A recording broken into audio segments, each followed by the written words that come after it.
15 अगस्त 1947 के दिन भारत को अंग्रेजों से आज़ादी तो मिल गई थी, लेकिन जाते जाते अंग्रेज एक ऐसी ज्वाला भड़का गए जिसकी लपटों की गर्मी आज भी महसूस की जा सकती है।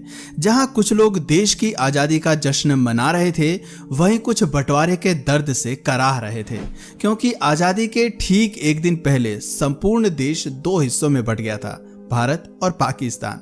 किसी ने कल्पना तक नहीं की थी कि 14 अगस्त 1947 की रात लाखों लोगों के लिए काल साबित होगी। लोगों को बिल्कुल भी अंदाजा नहीं था कि अगले ही रोज उन्हें अपना घर बार, जमीन जायदाद सब कुछ छोड़कर जाना पड़ेगा। इतना ही नहीं, बंटवारे की वजह से फैले दंगे में लाखों निर्दोष लोगों की जान चली गई। यही वजह है कि 14 अगस्त की काली रात को याद कर आज भी लोग सिहर उठते हैं, उनके रोंगटे खड़े हो जाते हैं। आज हम आपको इतिहास के काले पन्नों में दर्ज भारत और पाकिस्तान के बंटवारे की दुख भरी कहानी सुनाने जा रहे हैं। भारत और पाकिस्तान का विभाजन। कहते हैं कि एक गलत फैसला किसी की जिंदगी खराब करने के लिए काफी होता है, लेकिन यहाँ तो सवाल पूरे 33 करोड़ वाली भारतीय जनता का था। सोचिए उन पर क्या गुजरी होगी जब 14 अगस्त की आधी रात को यह घोषणा की गई कि अब देश का बंटवारा हो गया है। भारत और पाकिस्तान दो अलग अलग देश हैं, जहां मुस्लिम बहुल क्षेत्र को पाकिस्तान और हिंदुओं के बहुल वाले क्षेत्र को भारत घोषित कर दिया गया था। भारत और पाकिस्तान की जनता को अब अपने मजहब के हिसाब से किसी एक देश को चुनना था। बताते हैं कि इस बंटवारे की वजह से 1 करोड़ से भी ज्यादा लोगों को अपनी अपनी मातृभूमि छोड़कर जाना पड़ा था और आधिकारिक रूप से 1 लाख से ज्यादा लोगों को मौत के घाट उतार दिया गया था।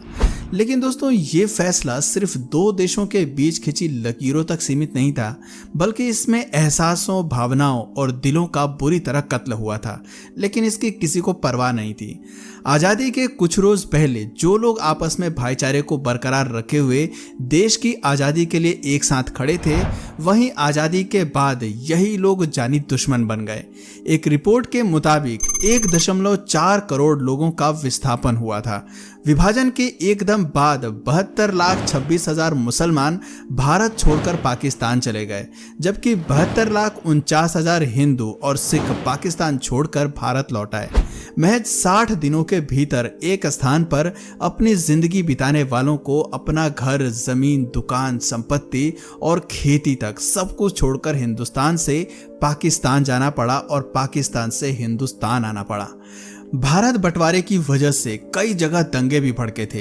एक अनुमान के अनुसार इन दंगों में 10 से लेकर 15 लाख के बीच लोग मारे गए थे। वहीं 75,000 से 1 लाख के बीच महिलाओं के साथ बलात्कार, हत्या और अपहरण के मामले सामने आए। 13 अगस्त 1947 को लाहौर से अमृतसर के लिए एक ट्रेन रवाना हुई थी, लेकिन उसमें एक भी जिंदा इंसान अमृतसर नहीं पहुंचा। ट्रेन में सवार होने से पहले ही कई सिखों और हिंदुओं का कत्लेआम कर दिया गया। जब पंजाब बंटवारे की आग में जल रहा था, तब दिल्ली रेलवे स्टेशन से पाकिस्तान के लिए एक स्पेशल ट्रेन निकली, जिसमें पाकिस्तान में पलायन करने वाले सरकारी अफसर, कर्मचारी और उनके परिवार भी मौजूद थे। इस पाकिस्तान स्पेशल ट्रेन को दिल्ली से ठीक ठीक विदा किया गया था, मगर जैसे ही ट्रेन पटियाला के स्टेशन पर पहुंची तो उस ट्रेन पर हमला बोल दिया गया। इस हादसे में एक महिला और एक बच्चे की मौत हो गई, और जब इस बात की खबर कराची और लाहौर को मिली तो बदले की आग में उन्होंने अमृतसर वाली पहली ट्रेन को अपना निशाना बनाया। बताते हैं कि जब ये ट्रेन पाकिस्तान से अमृतसर के स्टेशन पर पहुंची तो उसमें एक भी जिंदा इंसान नहीं था। हर तरफ लाशों के ढेर लगे थे। इन लाशों की दुर्दशा ये बयां करने के लिए काफी थी कि बंटवारे का फैसला कितना गलत था। एक ट्रेन की आखिरी बोगी पर दिल दहला देने वाली सूचना भी लिखी हुई थी। उसमें साफ साफ लिखा था कि पटेल और नेहरू को आजादी का ये तोहफा मुबारक हो। इसके बाद बदले की आग इतनी भड़की कि दोनों तरफ से आने जाने वाले ट्रेनों में केवल लाशें ही पहुंचती थी, जिंदा इंसान नहीं। लोगों को एक स्थान से दूसरे स्थान पहुंचाने वाली ट्रेन कब्रिस्तान और शमशान में तब्दील हो गई थी। इसलिए भारत और पाकिस्तान का विभाजन किसी काले इतिहास से कम नहीं है। इसके पन्ने को पलटते ही रोंगटे खड़े हो जाते हैं और आंखों से आंसू बहने लगते हैं। कुछ लोगों का कहना है कि बंटवारे की चिंगारी तो काफी समय पहले ही भड़क उठी थी। 18 जुलाई 1947 को भारतीय स्वतंत्रता अधिनियम को स्वीकृति मिल गई थी। इसी के साथ ही अंग्रेजों ने देश के 2 टुकड़े करने की भी ठान ली थी। उन्होंने इस काम के लिए लंदन के वकील सर सिरिल रेडक्लिफ को चुना था, जो कि कभी भारत आए ही नहीं थे। उन्हें यहाँ की संस्कृति, रहन सहन आदि के बारे में जरा भी जानकारी नहीं थी। वो केवल सिर्फ एक नक्शे पर लकीर खींचने आ रहे थे। उन्हें बिल्कुल भी आभास नहीं था कि वो कितने लोगों की जिंदगी बर्बाद करने जा रहे हैं। दरअसल अंग्रेजों ने फूट डालो और राज करो की नीति के तहत 1906 में मुस्लिम लीग को मान्यता दे दी थी। मोहम्मद अली जिन्ना मुस्लिम लीग के प्रमुख नेता थे। जिन्ना की इच्छा थी कि मुस्लिमों को एक अलग आजाद देश दे दिया जाए, जहां वो अपने मुताबिक रह सकें। हालांकि पाकिस्तान का विचार सन 1930 से पहले तक अस्तित्व में नहीं था। भारत विभाजन की रेखा तब और मजबूत हो गई जब 1929 में मोतीलाल नेहरू कमेटी ने सिफारिश की कि सेंट्रल असेंबली में मुसलमानों के लिए 33% सीटें आरक्षित हों। कांग्रेस ने उस समय भले ही कमेटी की सिफारिश को नकार दिया, लेकिन इसका असर आगे देखने को मिला। इसको आधार बनाकर 1938 आते आते जिन्ना मुस्लिमों के अकेले प्रवक्ता बन गए। वो अकेले ही उनकी मांगों को जोरदार तरीके से उठा रहे थे।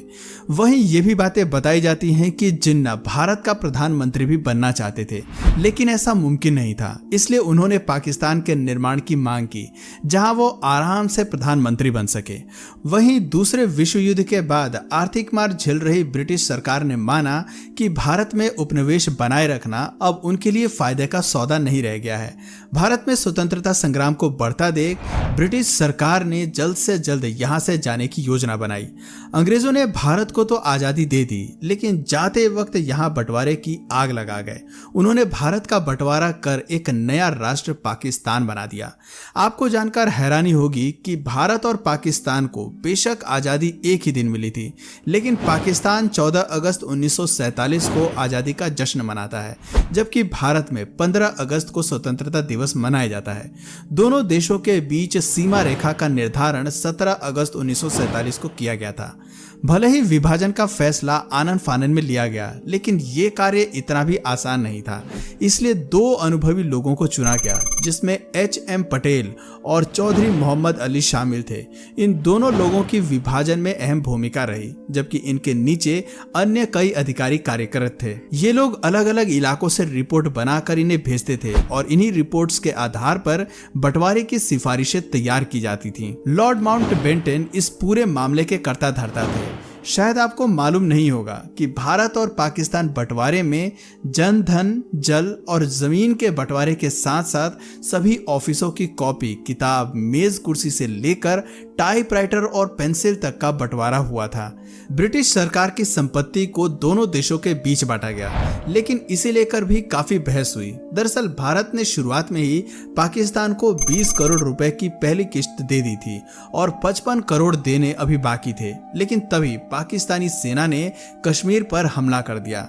इस बात पर कड़ी प्रतिक्रिया जाहिर करते हुए भारत सरकार ने बाकी बची रकम यानी 55 करोड़ देने पर रोक लगा दी और कहा कि पहले कश्मीर समस्या को हल कर लिया जाए, ताकि आगे दी जाने वाली राशि का इस्तेमाल सेना पर और भारत के खिलाफ ना हो सके।